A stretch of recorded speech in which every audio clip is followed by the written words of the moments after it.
Hello everyone, I'm Ginny, today bringing you another meta deck, and we're talking about NOXUS PNZ deck. This one will be more useful to those who doesn't have many cards because this deck has no champions and no epics.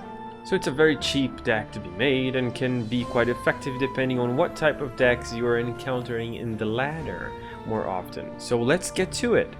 Now the first thing you may be asking yourself is, Ginny, why the hell wouldn't I put a Draven or something on this deck? And believe me, there is no reason to. The thing about Draven, and the reason why people are not putting him in this deck, is that Draven doesn't have anything to add here.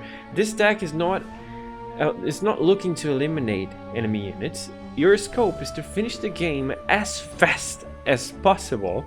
I'm fast as fuck, boy!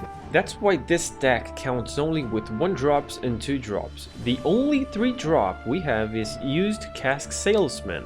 And we're not even putting him in because of his body, we're putting him in for him to deploy caustic casks to deal 2 damage and eventually block with those 0-1s.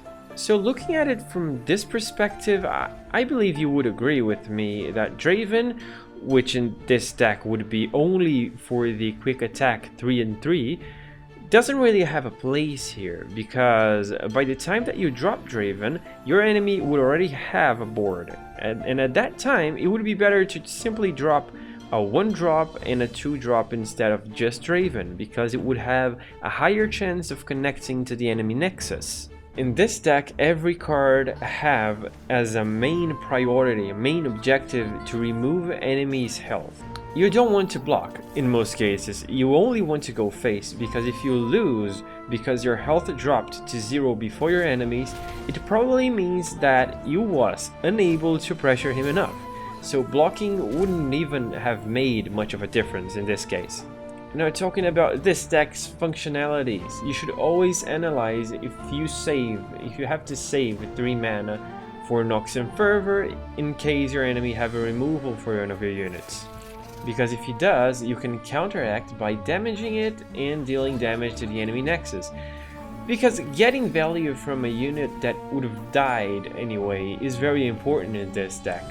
And the reason why it's important is because any damage you lose, any damage you fail to connect, may be the reason why you lose. Because in almost every game is tight. Every game, 1 damage can make a difference between winning or not. So playing this deck, you will notice that very often you win by dealing the exact amount of damage you should have done. It's very rare to deal surplus damage, and when you manage to do it, is by 1. So cards like Transfusion, let's say that you're in a scenario where you have to choose between removing an enemy unit or dealing +2 damage to the enemy nexus by buffing a follower that isn't being blocked, for example. Without even looking at the board, I can almost certainly say that you should deal +2 to the enemy nexus instead of killing a unit. I can hardly think of any case that this wouldn't be true. Also remember that you have Get Excited in your deck, so sometimes you will want to save a card to burn in case you draw it and you're 3 damage off of killing your opponent. The same goes for Nox and Fervor. Having a follower to burn is often more important than avoiding damage to your face. This may look like a deck that even a robot could pilot without much programming, but it's not.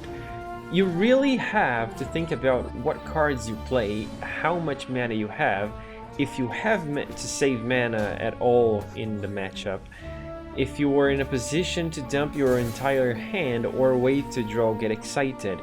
So this deck can be quite tricky in terms of decision making, and in my opinion the best way to deal with it, those kind of situations, is to ask yourself, how can I possibly win if I make this play? And then you go from there and try to think ahead, because throwing cards left and right won't get you very far with this deck. Now you may be asking yourself another question, okay Ginny, what about unfavorable matchups? And this is the easiest question to answer, because you will know for a fact I'm right when you play it. If you're facing a lot of decks that run Shadow Isles, you probably shouldn't play this deck, because Lifesteal kills this deck entirely. It's not even funny. Against Shadow Isles deck, you feel like you've never had a chance, even. Because the problem is, you cannot compete with a deck that runs Withering Wail, Grasp of the Undying, and Vile Feast at the same time. So for example, against a Corina deck, for example, you will most likely feel miserable. But I can tell you that this is not always the case. You may win a game or two, but the majority of them you will lose. If your enemy knows what he's doing, and if he didn't draw extremely poorly, he can probably shut you down until he gets his game going. But besides Shadow Isles, you can work with pretty much anything. You just have to count your damage right and think about your plays, and you can win against pretty much most matches, I would say. So this is gonna do it for this video today, guys. Don't forget to subscribe, like, comment with your thoughts, and thank you for watching. See ya!